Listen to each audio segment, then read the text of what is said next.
This is a follow-up review for the Douchebags 30L Hugger. I originally purchased this bag over a year ago, so it's been used in an array of situations, and I wanted to come back to the topic to keep everybody updated. The bag itself has been used as my work bag, I've used it as a gym bag, I've used it for a traveling bag, and in some situations I've used it as a photography bag. As an everyday backpack, it works very well. It does have the laptop compartment, it has the top compartment of which you can add accessories, and the main compartment is large enough to fit everything that you'd need for a daily basis and also for a small traveling basis as well.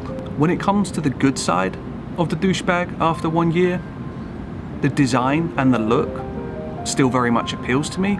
I like how it looks, and the materials appear to be good enough that nothing is wrong with the bag. There is no frayed ends, nothing has come loose, everything seems to have been put together very well with good materials. When it comes to the bad side after a year and what I've noticed, the straps, as I mentioned in my original review, I feel could be improved. There is literally no padding on them at all. This is also combined with the fairly poor ergonomics with the bag. It has no waist strap, so if you're loading it up with anything heavy, even full to capacity of something fairly heavy, you're not going to have any waist support. Finally, the one bad point is the breathability.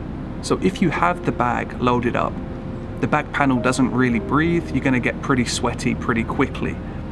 This may not be a problem if you're using it just for short trips, but we made the choice to take the bag on a trekking trip to Chamonix in the Alps.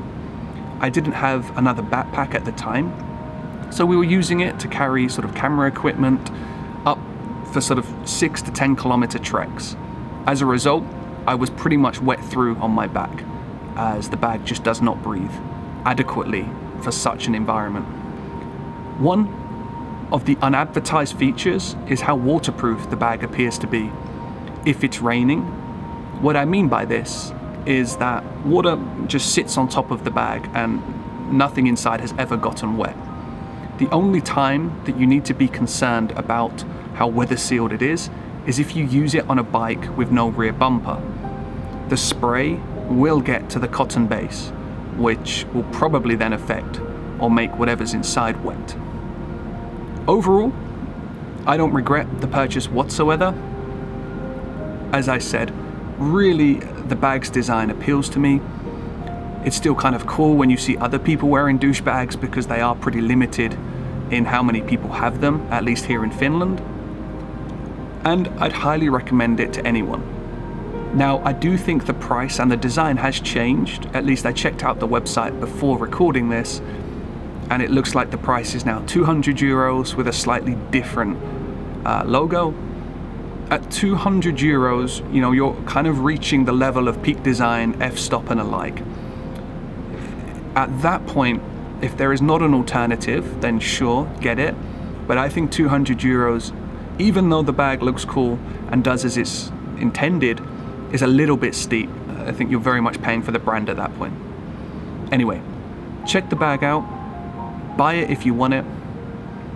Let me know in the comments down below what you think about the bag, and if you like the video, hit the thumbs up, and if you love the video, subscribe. Cheers.